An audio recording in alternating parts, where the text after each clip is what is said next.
વ્હીલચેરમાં ફેરવો, વ્હીલચેરમાં ચાલતો હોય એને વોકરથી ચલાવો, વોકરથી ચાલતો હોય એને લાકડીથી ચલાવો, લાકડીથી ચાલતો હોય એને ઝડપી ચલાવો, ઝડપથી ચાલતો હોય એને ફાસ્ટ વોકિંગ કરાવો, અને ફાસ્ટ વોકિંગ કરતો હોય એને પછી એની જે રીતે ક્ષમતા વધે એ પ્રમાણે હાઈલી એક્ટિવલી રાખો. અને જે પણ તમે પ્રવૃત્તિઓ કરો એ પ્રવૃત્તિઓ દિલથી કરો, અને દિલથી કરવામાં ગાંધીનગરમાં તમને તમારા જેવા સહયોગીઓ મળી જશે.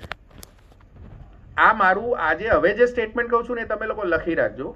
ડાઉન ધ લાઇન 20 યર્સ પછી, 20 યર્સ તમારા બધાની એક એવરેજ એજ કાઢીએ, એ એવરેજ એજમાં તમારા બધાની ફિટનેસ જોઈએ. 20 વર્ષ પછીની જે પેઢી હશે એની એ ઉંમરે ફિટનેસ તમારા કરતાં 30% ઓછી હશે. પણ તોય આપણે અટકવાનું નથી. આપણે જે સારું છે એને આપણે જાળવી રાખવાનું છે. અને એના માટે 100 મુદ્દા છે. 100 મુદ્દામાંથી મને 100% એટલો વિશ્વાસ છે કે તમે લોકો એમાંથી 50% તો કરતા જશો. દરેક મુદ્દા છે એને મેં 10 સ્લાઇડમાં વિભાજિત કરી દીધા છે. મયુરભાઈને હું કહીશ કે એ તમને એ મારી વોટ્સઅપ કોપી છે એ પણ તમને મોકલી આપે. જે વસ્તુ તમે ના કરતા હો એ કરવાનું ચાલુ કરી દો. ગમે ત્યારે તમારે એમાંથી કોઈક વસ્તુ ના થતી હોય અને કઈ રીતે કરવું એ મને પૂછવું હોય તો આઈ એમ ઓલવેઝ અવેલેબલ. કેમ કે ગાંધીનગર પેલા કચ્છ જેવું છે કે કોઈ ગાંધીનગરનું પોતાનું ના હોય, બધા બહારથી આવેલા હોય. હું કચ્છમાં ભુજમાં ગયો ત્યારે એવું કે કચ્છમાં જે જાય એ રોતો જાય અને કચ્છમાંથી એને ટ્રાન્સફર થાય ત્યારે પણ એ રોતો નીકળે. એટલું કચ્છમાં મજા આવતી હોય એવી એક કહેવત છે. અને વાતાવરણ ખરેખર એવું છે કે મજા આવી હતી. હું 8 મહિના માટે ત્યાં હતો પણ it was a worth period. ગાંધીનગરમાં પણ એવી જ રીતે ટ્રાન્સફર થઈને અહીંયા આવ્યો. ગાંધીનગરમાં મજા આવી. છેલ્લે 2009માં મેં અમારા ફેમિલીને પૂછ્યું કે ક્યાં રહેવું છે, તો કે ગાંધીનગર ઇઝ ગુડ. હમણાં VRS લીધું પછી છોકરાઓને ફરી પૂછ્યું, કેમ કે હવે તો એ જ્યાં રહે ત્યાં આપણે રહેવું પડે ને. 10 વર્ષ પછીનું વિચારીએ એટલે મેં કહું તમારે અહીંયા રહેવું છે કે બહાર રહેવું છે, તો કે ના અહીંયા રહેવું છે. રહીશું તો ગાંધીનગરમાં, કામ ભલે ગમે તે કરવા જઈશું. તો હવે આપણે કેટલા સમય છે આપણી જોડે? તમારા શેડ્યુલ પ્રમાણે 20 મિનિટ છે. અને પછી પેલું બાકી નોર્મલ ફિઝિયોથેરાપી કે એનું માટેનો સમય છે ને? એનો કેટલો ટાઈમ છે? હા બસ એટલે હવે આપણે આવતી 20 મિનિટ મુદ્દા આધારિત ચર્ચા કરશું. બીજું કે તમને કંઈ પણ પૂછવું હોય ને તમે મને રોકીને પૂછી શકો કે સાહેબ આપણે થિયરી માટે અહીંયા નથી આવ્યા, આપણે અહીંયા પ્રેક્ટિકલ માટે આવ્યા છે. અમારા સિનિયર ફિઝિયોથેરાપિસ્ટ બી છે જ મારી સાથે, ડૉક્ટર જય. ઘણા બધા જેરિયાટિક પેશન્ટ્સને એમને ટ્રીટ કરેલા છે. યુટ્યુબ પર અમારી ચેનલમાં જે બી જેરિયાટિક લોકો એકદમ એક્ટિવ છે એ લોકોને પણ કઈ રીતની રેગ્યુલર એક્સરસાઇઝ કરવી, વૈજ્ઞાનિક એક્સરસાઇઝ. બાકી અત્યારે બીજી બધી ઘણી બધી એક્સરસાઇઝીસ છે જે તમે સોશિયલ મીડિયા માધ્યમમાં અવેલેબલ છે. They are all modifications. જેમ આપણે કહીએ કે સરકારનો GR તો GR જ હોય. Whatever I will advise that is as per the GR. You can take by its own way. દરેક જણ પોતાનું મોડિફિકેશન કરી અને એનો શ્રેષ્ઠ ઉપયોગ પોતાના હિતમાં કરી શકે છે. Follow the science. Science result આપે છે. જેટલા પણ ચમત્કારો પહેલાં હતા એની પાછળ ક્યાંક ને ક્યાંક સાયન્સનું વિજ્ઞાન હતું જ. અને આપણે અત્યારે ચર્ચા કરીએ છીએ મસ્ક્યુલોસ્કેલેટલ સાયન્સ. હાડકાં, સ્નાયુ અને સાંધા. માણસ જેવો છે એનું ઇન્ટરનલ સ્ટ્રક્ચર જે કહેવાય that is skeleton, that is હાડકાં. હાડકાં મજબૂત જોઈશે. હાડકાં મજબૂત કરવામાં મારા પોતાના અનુભવ પ્રમાણે હંમેશા તમારે કોઈક એક સારું કેલ્શિયમ સપ્લિમેન્ટ લો, સનલાઇટ લો અને વેટ ટ્રેનિંગ એક્સરસાઇઝીસ કરો. વેટવાળી એક્સરસાઇઝ તમે 500 ગ્રામ 1 કિલો વજન ઉપાડીને, જો તમે રોજ શાક લેવા જતા હોય, શાક લઈને પાછા આવતા હો ને ચાલીને, તો you are doing one of the wonderful job. કેમ કે વજન ઉચક અત્યારે તકલીફ મોટી શું થઈ ગઈ છે કે જે કામ ફિઝિકલ વર્ક અને નોર્મલ વર્ક માગે છે એ કોઈને કરવા નથી, એ પાછા બીજા કરે. પ્રવૃત્તિઓ એવી બનાવો કે જેમાં તમારે, ધારો કે ક્યાંક જવાનું હોય ને તો ઘરમાંથી કોઈ ક્યાંક આ લેતા હોય તો કે હું જ જતો આવું છું. That is the first way. Mobilisation, minimum 30 મિનિટનું મોબિલાઇઝેશન અનિવાર્ય છે. અમારે પ્રોફેસર સંચેતી કરીને પૂનામાં છે, કદાચ નામ સાંભળ્યું. તો હું જોઈન્ટ રિપ્લેસમેન્ટની ટ્રેનિંગ લેવા એમની પાસે ગયો હતો 2008થી 2014 વચ્ચે 6 વખત ગયો હતો. એ વખતે બી સાહેબની ઉંમર 73 વર્ષ જેવી હતી. 73 વર્ષથી મેં એમને 78 વર્ષ સુધી જોયા. એમણે કીધું વધારે કામ કરવાથી કોઈ મરી નથી ગયું. હા, આરામ કરવાથી લોકો મરી ગયા એના ઘણા દાખલા છે. સો ઘૂંટણ તમારો દુખતો હોય, તમે ગામડાના ઘણા બધા લોકો જોજો કે પગ આખા વળી ગયા હશે. આપણને એવું થશે કે આ ગયા ગયા ગયા, પણ એવી રીતે 20 વર્ષથી ચાલતા હશે. હેરાન થવાનું નથી કહેતો. તમને જ્યારે લાગે કે અટકી ગયા છે તો કોઈ પણ મેડિકલ મદદ લઈને તમે એક્ટિવ રહો. જે પતી ગયું છે, જે સ્પેર પાર્ટ પતી ગયો છે, એની ચિંતા ના કરો. ભગવાને ઘણા સ્પેર પાર્ટ આપ્યા છે. Human body is a great machine, અને એ મશીન એક એવું છે કે કોમ્પેન્સેટિવ મેથડથી બી ચાલી શકે છે. પણ ચાલવાનું જનૂન રાખો. હાથ હલાવો, હાથ ઊંચા કરો, ગરદન હલાવો, કમર હલાવો. અમે ઓર્થોપેડિકમાં આખા શરીરને આમ 3 ડિવિઝન ગણીએ તો હાડકા, સ્નાયુને સાંધા. હાડકા સ્ટ્રક્ચર આપે છે. મેં તમને એક જનરલ ઇન્સ્ટ્રક્શન આપી. આ જ વસ્તુ, આ જે ઇન્ડેક્સ કહીએ ને, 10 ઇન્ડેક્સ છે, દરેકના પાછળ સબ ડિવિઝન્સ મેં કરી દીધેલા છે કે એનું કઈ રીતે કરવું. પણ જે નોર્મલી ઘણા બધા લોકોને આપણે જોઈએ છે, તો કેલ્શિયમની દવા નિયમિત રાખો. કંઈ ના થાય તો વર્ષમાં 6 મહિના ચાલુ રાખજો. કોઈ એવી પથરીની નથી થતું. બહુ પથરીની બીક હોય તો પથરી ના થાય એવી દવા આવે, પણ ના લેવી. એને દવા ના કહેવાય, સપ્લિમેન્ટ કહેવાય. એક મહત્વ આ ઉંમરે સમજો, સપ્લિમેન્ટ એટલે તમારો ખોરાક ઘણો સારો છે અત્યારની જનરેશન કરતાં. તમારાથી 20 વર્ષ જુનિયર કરતાં તમારો ખોરાક સારો છે, એમાં કોઈ શંકાને સ્થાન નથી. તેમ છતાં એક કેલ્શિયમની ઉણપ થતી હોય છે. એટલે કેલ્શિયમ એટલીસ્ટ વર્ષમાં 6 મહિના લેવું. કોઈકને પથરીની તકલીફ હોય કે કોઈ બીજી તકલીફ હોય તો દેર આર મલ્ટિપલ વેરિએશન્સ. એ તમે તમારા ડૉક્ટર સાથે લઈ શકો. સનલાઇટ લો, મસલ સ્ટ્રેન્થનિંગ એક્સરસાઇઝ કરો, મૂવમેન્ટ્સ કરો. કેમ કે શરીરના હાડકાં ત્યારે મજબૂત થશે કે જ્યારે તમારા સાંધા અને સ્નાયુઓ ચાલશે. કેમ કે ભગવાને એવું વિચારેલું છે કે જેને દરેકને એટલું જ આપવું કે જેટલું એ વાપરી શકવાનું હોય. અને શરીર મજબૂત એનાથી જ થાય છે કે જેટલું તમે વાપરશો. એવા કોઈ સપ્લિમેન્ટ નથી. ટેરીપેરેટેડના ઇન્જેક્શન છે, બીજા 6 મહિને લેવાવાળા ઇન્જેક્શન છે, પેલા નેબ્યુલાઇઝર ટાઈપના ઇન્જેક્શન, એવું કોઈ નથી કે એ લોકો કેલ્શિયમ ડિપોઝિટ કરે છે, કેલ્શિયમ ફોર્મેટ કરે છે, પણ એના માટે તમારે તો શરીરને ચલાવવું પડશે. એટલે આ કન્ફ્યુઝન દૂર કરી દેજો. કોઈ ગોળી તમારા સાંધા બચાવવાની નથી, કોઈ ઇન્જેક્શન તમારા સાંધા બચાવવાની નથી. એ મૂવમેન્ટ જ બચાવશે. અને આ ત્રણેય વસ્તુઓ ઇન્ટરકનેક્ટેડ છે. હાડકા, સ્નાયુ ને સાંધા. સાંધો જામ થઈ ગયો તો એ સ્નાયુને વાપરો, તો એ લૂઝ થશે. સ્ટીફનેસ આવશે, પેઇન આવશે, મોડાલિટીસ છે, શેક છે, લોકલ કરો. ક્યાંય કોઈ પંક્ચરની હું એડવાઇસ નથી કરતો. બાકી જે લગાવવું એ લગાવી શકાય. આયુર્વેદિકમાં કોલવડામાં પણ ઘણા બધા લોકો છે કે જે લોકો સારી ટ્રીટમેન્ટ આપે છે. 22માં પણ છે. ગાંધીનગરમાં there is good health facilities. પણ તમારે ઉત્સાહ રાખો સાંધાનું મૂવમેન્ટ કરવાનું. હવે આની આગળની સ્ટાઇલ, દરરોજ ઓછામાં ઓછા 30 મિનિટ ચાલો. લાંબા સમય સુધી એક જગ્યાએ ના બેસી રહો. 30 થી 45 મિનિટ ઊભા થઈને ચાલો. ક્ષમતા મુજબ બ્રીસ વોકિંગ કરો. આખા દિવસમાં હું એવું માનું કે 8 થી 10,000 ડગલા ચાલો. આખા દાડાના ભેગા થઈને ચાલો, પણ ચાલો. સલંગ ચલાય તો સલંગ ચાલો, સલંગ ના ચલાય તો ટુકડામાં ચાલો, પણ ચાલવું જરૂરી છે. શક્ય હોય ત્યાં સીડીઓનો ઉપયોગ કરો. હળવી સ્ટ્રેચિંગ એક્સરસાઇઝ કરો. એનાથી સાંધા એક્ટિવ થાય. તમે જોયું તો પગમાં પેલા પાણીના દુખાવા હોય તો પગનું સેજ હલનચલન કરીએ, પગ થોડુંક મૂવમેન્ટ થાય. એકવાર મોશનમાં આવી જાઓ પછી થઈ જશે. ઘૂંટણના સાંધામાં બી એવું છે. કેમ કે રાત્રે સૂઈ જઈએ ને એટલે મસલ સ્પાઝમમાં જતા રહે, જોઈન્ટ સ્ટીફ થઈ જાય. થોડીક મૂવમેન્ટ ચાલુ કરી દો. સાંજે આપણે પ્રાણાયામ કરી શકીએ, બોડીને રિલેક્સ કરી શકીએ, શાંતિથી ગીતો સાંભળી શકીએ, હળવી વોક લઈ શકીએ. રોજના પગલાં ધીમે ધીમે વધારો. આમાં કેટલાક લોકો કે હું નહોતો ચાલતો એટલે બાજુવાળો કે એવું નહીં, હંમેશા 10%ના રેટમાં વધારો. આજે તમે અડધો કલાક ચાલો છો તો કાલે 33 મિનિટ ચાલો, 35 મિનિટ ચાલો, 40 મિનિટ ચાલો. Don't overload. સડન ઓવરલોડથી બોન પર લોડ આવી શકે છે, સ્નાયુ ફાટી શકે છે, સાંધા ડેમેજ થઈ શકે. No sudden overload at any time. એ જે નીચે લખ્યું છે કે એકદમ વધારે કસરત ના કરો. હંમેશા વોક પહેલા વોર્મઅપ કરો. વોર્મઅપ એટલે આપણે જે આમ કરીએ આમ કરીએ આમ કરીએ, પહેલા બીજા ત્રીજા ધોરણની exercise. They are highly effective and it covers all the joints. બાકી તો ઠીક છે, આ બધું ચાલે છે. Zumba, garba dance, yoga dance, laughter club, senior citizen clubs, everything are modifications. Basic is that what we have learn. અને આપણા પીટીના સાહેબો સારું જ ભણાવતા હતા. લંગડી લેતા હતા એ અમે બેલેન્સમાં ટેસ્ટ કરીએ છીએ અત્યારે. કબડ્ડી રમતા હતા એના ટેસ્ટ છે. શું કેવું જયભાઈ? બરાબર છે. હાથ ઊંચા કરીએ એના ટેસ્ટ બી આવા જ આવે છે. આમ કરીએ એટલે બધા હાથ થાય છે, આમ કરીએ એટલે આ થાય છે. પછી આ એક્સરસાઇઝ કરીએ એટલે ચેસ્ટના મસલ થાય છે, આમ થાય છે એટલે બીજી એક્સરસાઇઝીસ થાય છે. પછી આપણે આમ કરીને પગના અંગૂઠા પકડતા હતા, આમ બે પગ કરીને આમ, અને આ રીતે કસરતો બધી કરતા. ઓલ એક્સરસાઇઝીસ આર વર્થ, જેટલી થઈ શકે એટલી કરો. એ આપણે ભણતા હતા ત્યારની આવડે છે આપણને.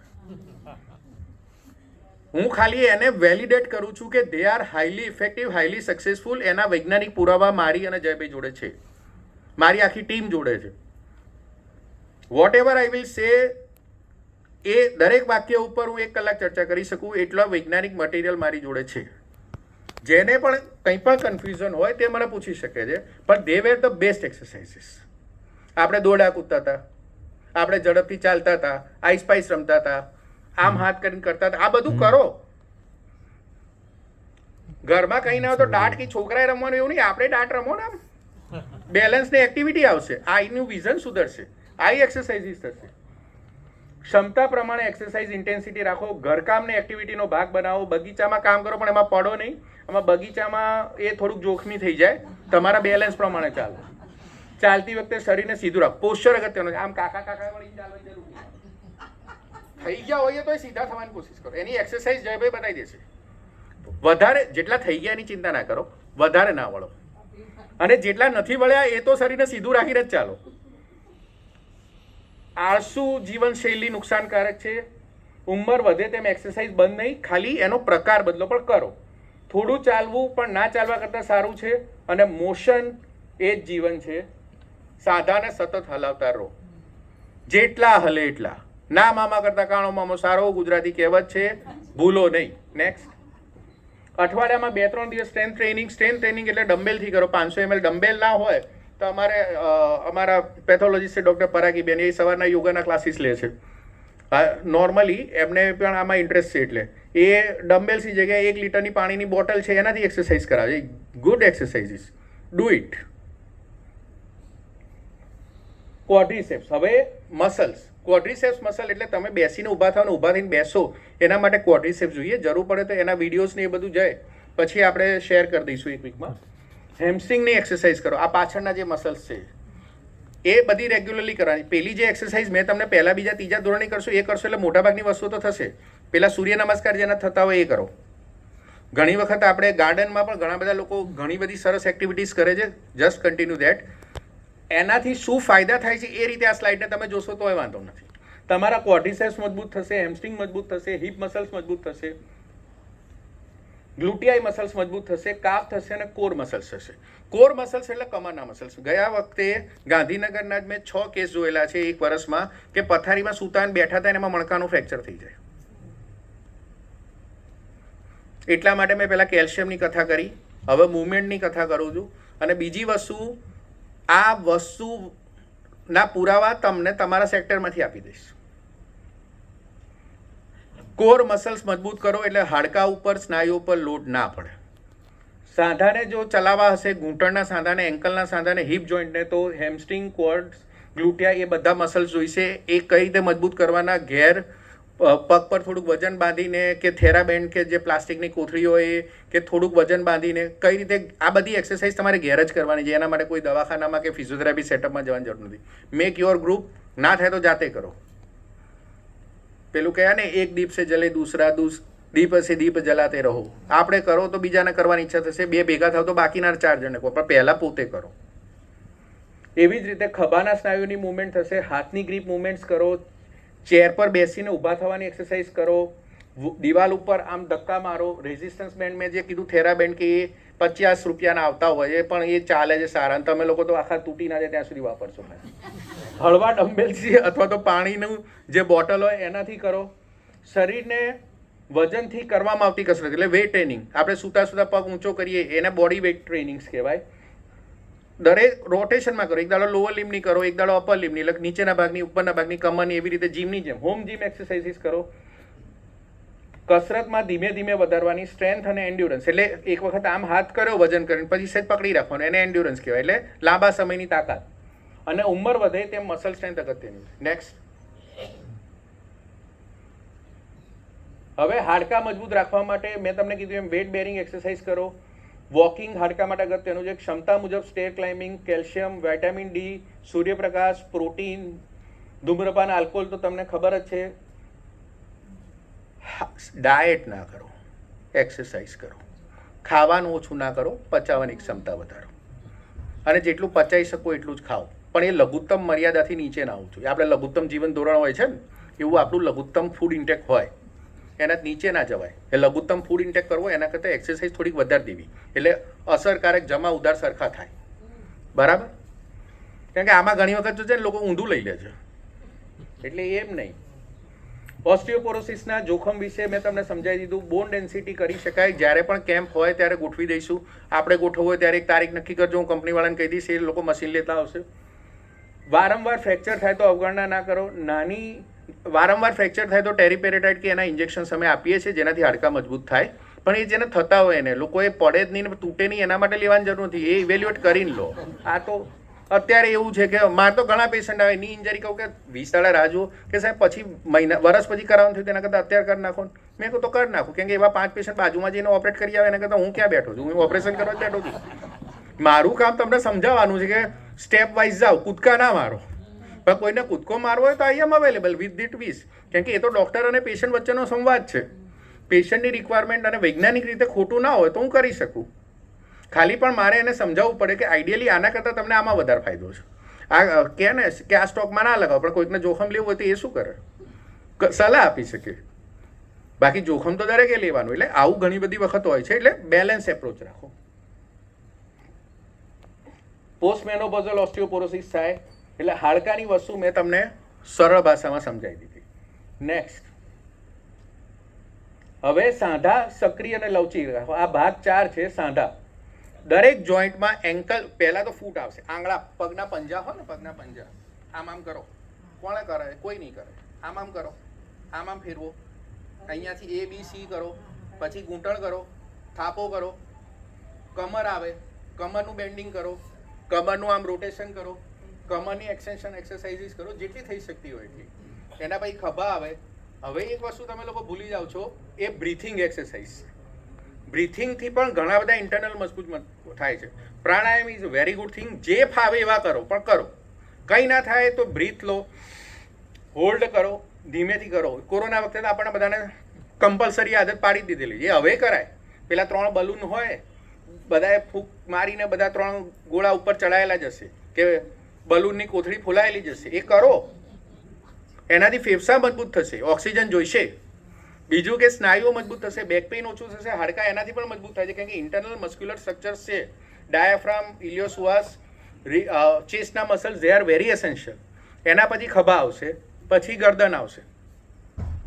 એટલે આ રીતે મેં તમને કીધું કે કેટલા સાંધા છે મેજર, અને પછી હાથ, એલ્બો, રિસ્ટ, બધાની કરો, ભાગ પાડીને કરો, પણ કરો. તમે પોતે જોશો ને તો તમે કહેશો કે આ પગ તો કેટલા દાડાથી આપણે હલાયા જ નથી. ચાલ કરી એટલે પગ હલાવવા ના કહેવાય. ચાલવું એ પ્રક્રિયા છે, એ તો જીવનનો ભાગ છે. પણ આની સ્પેશિયલ એક્સરસાઇઝ કરો. નાના ફૂટબોલથી કરો. કેટલા લોકોએ ગ્રીપ એક્સરસાઇઝ કરી? આમ ફિંગરને આમ પહોળા કેટલા લોકો કરે? કરો, બોલો. એટલે એક્સરસાઇઝ. હા, પૂછો.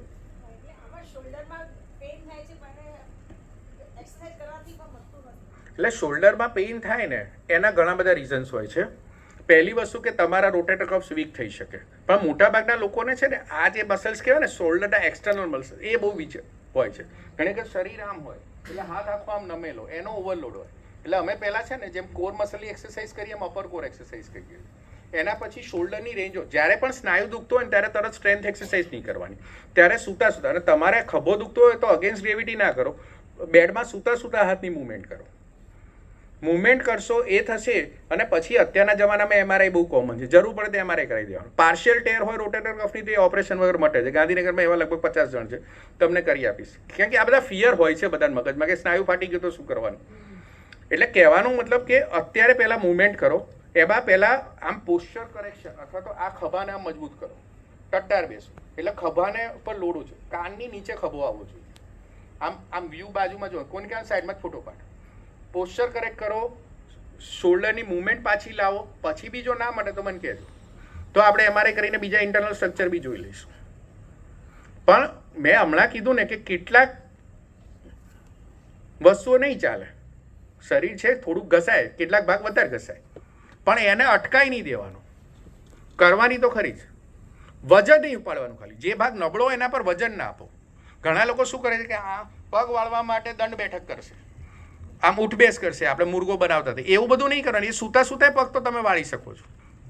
જ્યારે પણ કોઈ પણ વસ્તુમાં વર્ટિકલ લોડિંગ ના થાય ત્યારે હોરિઝોન્ટલ કરો, ગ્રેવિટીની અસર જતી રહેશે, ખાલી મસલ મુવમેન્ટ આવશે. This are the simplest way. અને જો એનાથી ના આવે તો પછી ઇન્વેસ્ટિગેટ ને બધું કરશું. હવે લાંબા સમય સુધી જોઈન્ટને ઇમોબિલાઇઝ ના રાખો. એ મેં તમને કીધું, જોઈન્ટમાં સ્વેલિંગ આવે, જોઈન્ટમાં લોક થાય, વારે ઘડીએ છટકે, ઘૂંટણમાં સ્વેલિંગ આવે, બહુ સખત સ્ટીફનેસ રહે, જોઈન્ટ મુવમેન્ટ, આવું બધું હોય ત્યારે અમને તમારે બતાવો. જ્યાં સુધી એટલું બધું ના થાય ત્યાં સુધી તમે આ એક્સરસાઇઝ મોશન ચાલુ રાખો. એ જે મેં નીચે લખ્યું કે જોઈન્ટ મુવમેન્ટ અને મસલ સ્ટ્રેન્થ બંને જાળવો. પેઇન ફ્રી રેન્જમાં એક્સરસાઇઝની શરૂઆત કરો. મેં તમને જે કીધું એ કે તમને જે પોઝિશનમાં દુખે છે એમાં ના કરો, એ સિવાયની રેન્જમાં તો એક્સરસાઇઝ કરી શકે ને. જામ કરશો તો ડબલ થશે, પાછું ફ્રોઝન શોલ્ડર થશે તો આટલોય નહીં હાલે. કેમ કે ક્યાંક ને ક્યાંક કોઈકને ઘૂંટણમાં, કોઈકને એન્કલમાં, કોઈકને રિસ્ટમાં, કોઈકને ફિંગરમાં દુખાવા થશે. ટેનિસ એલ્બો હશે, ઘણી વખત આમ થેલી ઉપાડશો તો આ રિસ્ટનો પેઇન હશે, આવું હશે. ત્યારે એ કામ સાચવીને કરો. એની કોમ્પેન્સેટરી એક્સરસાઇઝીસ હોય છે, muscle group exercises. That also we can guide કે મસ્ક્યુલર બેલેન્સ મેન્ટેન થશે તો સાદા હાડકાના સ્નાયુઓ એ વધારે અને સારા ચાલશે.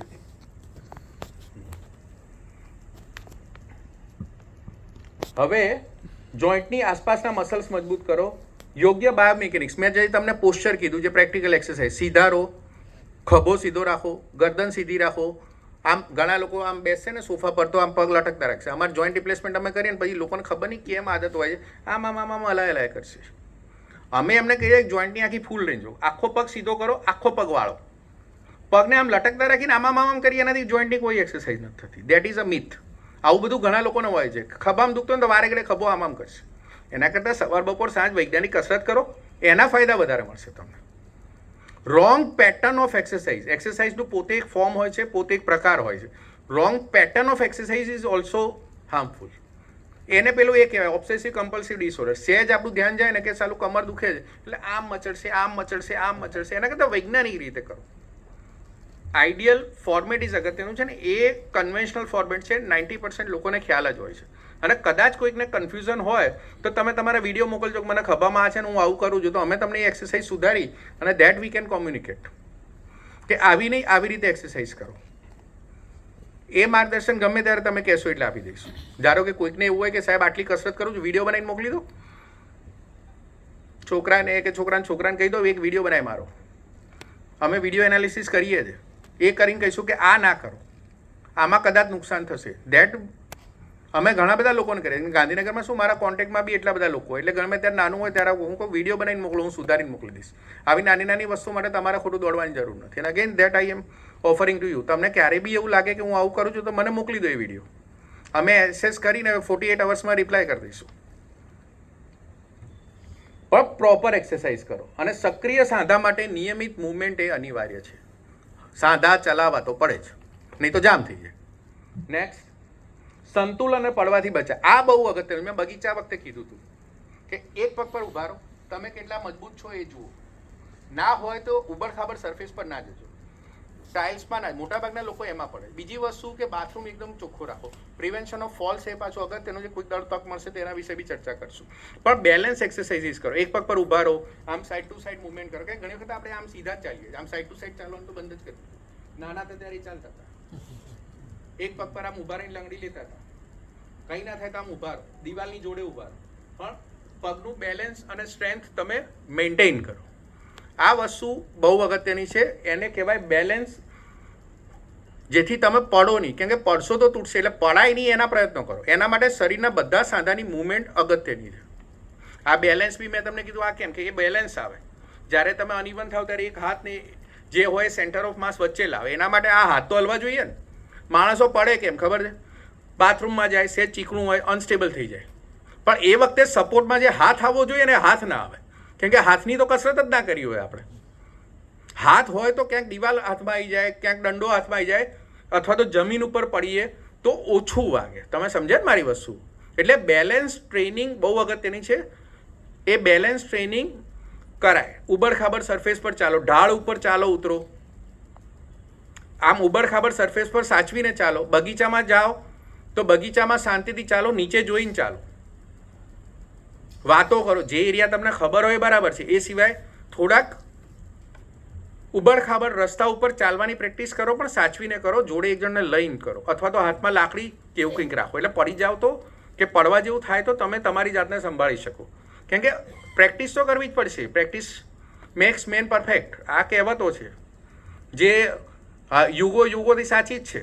બેલેન્સ પડીએ નહીં એના માટે બેલેન્સ ટ્રેનિંગ રોજ કરવી પડે, અને એ ઘણા બધા લોકો ભૂલી જાય છે. એટલે ધારો કે તમે, ઘણા લોકો કહે છે કે આમ સીધા ચાલે, કેટલાક લોકો કહે કે આમ પાછા ચાલે. એ બધું કરો, નાની નાની વસ્તુઓ છે, પણ ટીપે ટીપે સરોવર વર્ધે, ટીપે ટીપે ફિટનેસ આવે.